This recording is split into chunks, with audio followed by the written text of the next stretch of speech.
believe that I was going to meet my prince just like Cinderella, Belle, and Snow White. I met you while I was young, naive, and addicted to fairy tale endings. You were everything I wanted in my prince, loving, kind, patient, and gentle. There was a never-ending parade of flowers, poems, and promises. All the things most girls dream of. Who knew you'd be such a talented actor? I married you in 2008, and we had a fairy tale wedding. I wore the beautiful white dress. My father walked me down the aisle and gave me away to the Prince of Darkness, all while my mother was crying tears of joy, believing she entrusted her daughter to a good man. During our marriage, you slowly mutilated my self-esteem, happiness, and soul. It was gradual, malicious, and so calculated. Your mission was to break me, and I became consumed by my instincts to simply survive. I lived in a constant state of confusion and terror. I didn't understand what happened to the man I married. You always had the perfect answer for all of my questions, so I believed you.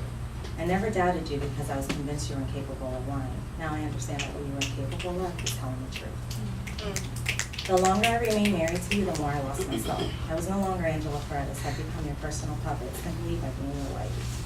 My sole purpose in life became providing you with everything you needed: love, financial support, and encouragement, all while you sat on the couch pressing the remote control to the buttons of the television, but most importantly to me. After 4 miserable years, you managed to completely shatter me while I remained frozen, unable to act.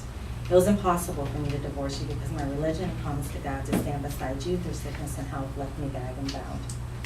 You destroyed my dreams, you left me financially devastated, and caused me so much emotional pain that I wanted to die. You spiritually murdered me, and I thought I had no choice but to surrender.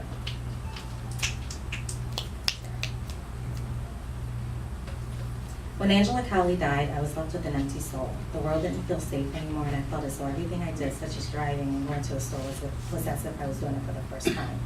I had to discover myself again. Who was this woman? Where was the happy woman who once appreciated life and was always optimistic? It's been a long journey to discover who I once was and who I will be once this storm is over.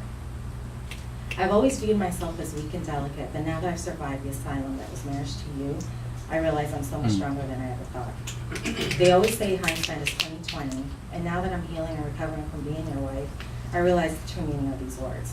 I now see I didn't deserve you, and you most importantly didn't deserve me. Being your wife introduced me to hell, and it's left me seeking redemption ever since. Now that I've laid your wife to rest, you're fighting to revive her. She was on life support during the entire marriage, and when I pulled the plug, you didn't even come to her funeral. So please let her go, because she's no longer here. Even though you're a living, breathing monster, I want to thank you for leaving me, for giving me a second chance at life and happiness, but most importantly, for showing me that villains in my fairy tales are very real, and every story does not have